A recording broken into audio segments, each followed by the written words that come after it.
Everyone, আপনারা সবাইকে কেমন আছেন? আশা করি আল্লাহর অশেষ রহমতে খুব ভালো আছেন। আমিও আপনাদের দোয়া আলহামদুলিল্লাহ ভালো আছি। তো আজকে রেসিপি যারা আমার মতো কুরবানির মাংস খেতে খেতে বোর হয়ে গেছেন তাদের জন্য, কারণ কুরবানির মাংস কিন্তু আর ভালো লাগে না। এই জন্য আজকের একটা রেসিপি নিয়ে আসলাম, সেটা হলো শাহি ডাল। এই শাহি ডালটা একটা পাকিস্তানি রান্না। পাকিস্তানি হোটেলে আমরা কয়েকবার খাইছি, ওখানে এই ডালটা খুবই ভালো লাগছে। তো এবার যখন গেছি তখন আমি এই পাকিস্তানি শেফের থেকে আমি এই রেসিপিটা নিছি। তো ওই পাকিস্তানি রেসিপিটাই আমি আপনাদের সাথে শেয়ার করব, শাহি ডাল। তো শাহি ডাল রান্না করার জন্য প্রথমে লাগবে এই যে আমার মুসুর ডাল। এখানে আমার 150 গ্রাম মুসুর ডাল আছে। এটাকে ধুয়ে পরিষ্কার করে আমি পানিটা ঝরায় রাখছি। তো এখন আমি রান্নাটা শুরু করব। যে প্রথমে আমি একটা পাতিল বসায় রাখছি চুলায়, অলরেডি চুলাটাও জ্বালাই দিছি। এখন এখানে আমি 1 চামচ তেল দিব প্রথমে।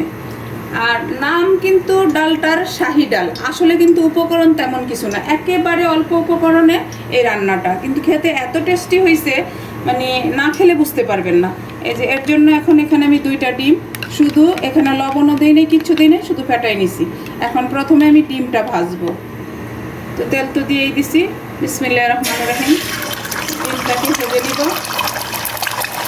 এখন ডিমটা কিন্তু আমি ভেঙে ফেলবো, ডিমটা আস্ত থাকবে না। এই যে দেখেন ডিমটা ভাজা হয়ে গেল। এখন এই পর্যায়ে আমি ডিমটাকে নামাই নিব।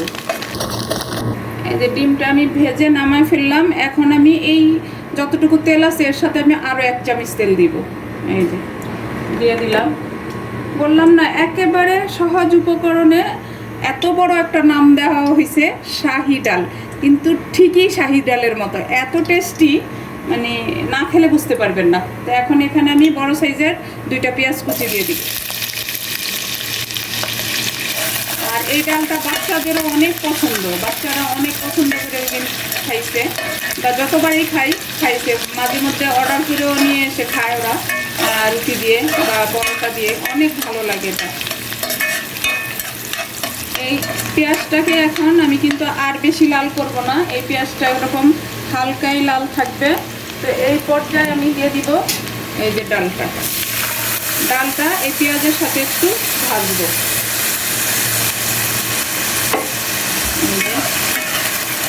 একেবারে সহজ রান্না। তো আমার প্রিয় ভাই বোনেরা, যদি একটু ভালো লাগে তাহলে আমার চ্যানেলটাকে সাবস্ক্রাইব, লাইক, শেয়ার, কমেন্টস করবেন এবং আমার পাশেই থাকবেন। আর পুরাতন ভাই বোন যারা আছেন তারা তো আমার পাশে আছেন অবশ্যই, এবং আরও থাকবেন, তাদেরকে আমি অন্তরের অন্তঃস্থল থেকে স্বাগতম জানাই। আর আমার নতুন রাঁধুনি যারা আছেন, নতুন প্রজন্মের যারা আছেন এবং প্রবাসে যেই ভাইয়েরা আছেন, তাদের উদ্দেশ্যে বলি, আপনারা কিন্তু একেবারে ইজিভাবে এই ডালটা রান্না করে খেতে পারবেন। দেখেন মাশাআল্লাহ, এখনই কিন্তু সুন্দর একটা ফ্লেভার আসতেছে। এই যে দেখেন একদম ডালটার কালারটা চেঞ্জ হয়ে গেছে। এই পর্যায়ে আমি এখানে এই যে একটা বড় সাইজের ক্যাপসিকাম, এই ক্যাপসিকামটাও আমি এর সাথে ভাজবো। এই যে দেখেন। আর এখন এই ভাজার সময় যত সুন্দর একটা গ্রাম আসতেছে, তো এই ভাজাটা যখন করবেন তখন কিন্তু চুলার আঁচটা মিডিয়ামে রাখবেন, যাতে নিচে পোড়া না লাগে। এরকমভাবে এই ডালটা, পেঁয়াজটা আর ক্যাপসিকামটা ভাজা হবে। এই যে দেখেন। এখন এই পর্যায়ে আমি মশলা দিয়ে দিব। প্রথমে দিব আমি লবণ তো অবশ্যই দিতে হবে, স্বাদ মতো লবণ দিয়ে দিলাম। 1/2 চামচ দিব হলুদ গুঁড়া, 1/2 চামচ দিয়ে দিলাম। 1/2 চামচ দিব মরিচ গুঁড়া, মানে একটু একটু করেই দেওয়া হবে, আর এটা অত একটা ঝালও হয় না। দিয়ে এই যে মিশাই দিলাম। এখন দিব 1/2 চামচ ধনে গুঁড়া, আর এখনই দিব আমি একটু 1/2 চামচ জিরা গুঁড়া, আর নামানোর সময় দিব আমি গরম মশলা গুঁড়া। এখন এটাকে আমি এর সাথে একটু মিশিয়ে নিব। আর এই ডালটা, এই একে হলো কুরবানির মাংস খেতে খেতে মুখে কোনো টেস্ট নাই, আর এক হলো অনেক গরম আমাদের এখানে। তো প্রচণ্ড গরম, গরমে মানে এসি ছাড়া আওয়াজ অবশ্যই আপনারা পাচ্ছেন, এসি ছাড়া থাকাই যাচ্ছে না, চতুর্দিকে এসি চলতেছে। আর এসির গরমে তো আরও বেশি গরম লাগে, সেটা তো আমরা সবাই জানি, তাই না আমার ভাই বোনেরা?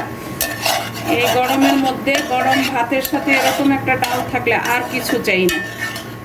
এই যে এখন এটা আমার ভাজা হয়ে গেল, এখন এখানে আমি পানি দিয়ে দেব। এই যে 1 কাপ পানি দিলাম,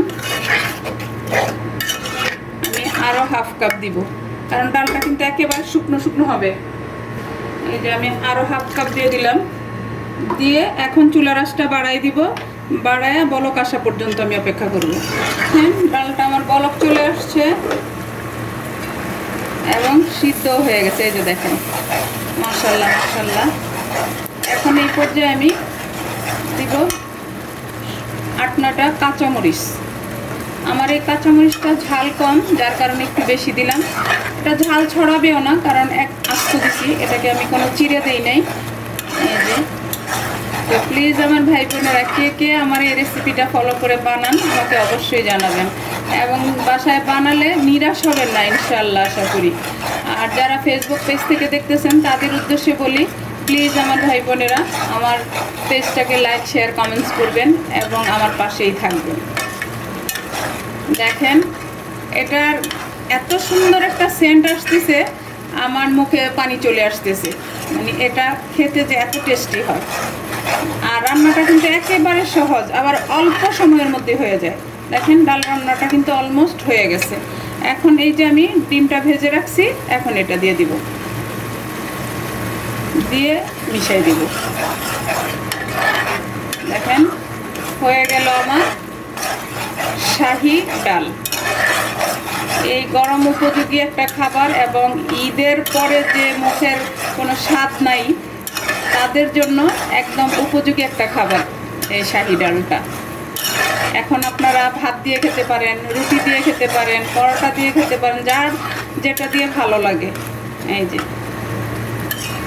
হয়ে গেল আমার শাহী ডাল রান্না।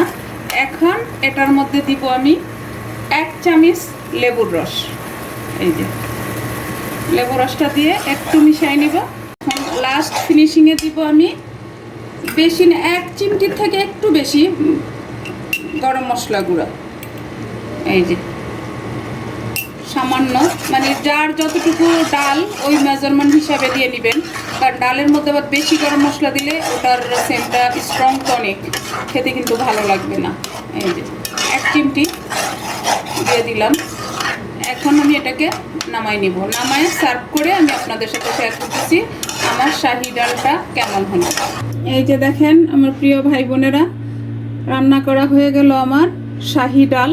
তো এখন এই পর্যায়ে আমি দিয়ে দিব এই যে 1 চামচ ঘি। শাহী বলে কথা, এই ঘিটার কারণে কিন্তু শাহী টেস্টটা আসবে। এই যে দেখেন মাশাআল্লাহ মাশাআল্লাহ, লুকটা দেখেন কত সুন্দর। তো আমার এই পাকিস্তানি শাহী ডালটা আপনারা অবশ্যই বাসায় ট্রাই করেন, এটা আমার অনুরোধ রইল, আশা করি নিরাশ হবেন না। তো এই ঈদে যাদের মুখে টেস্ট নেই, এই কথাটা কিন্তু আমি বারবারই বললাম, আবারও বললাম, কারণ তারা এই ডালটা দিয়ে পেট ভরে একদম নিমিষে ভাতগুলি খেয়ে নিতে পারবেন, কোনো কষ্ট হবে না। তো যাই হোক, আজকে আমার এই শাহী ডাল রান্না করা শেষ হয়ে গেল। আমি আপনাদের কাছ থেকে বিদায় নিব, আবার নতুন কোনো রেসিপি নিয়ে আসব। আল্লাহ হাফিজ।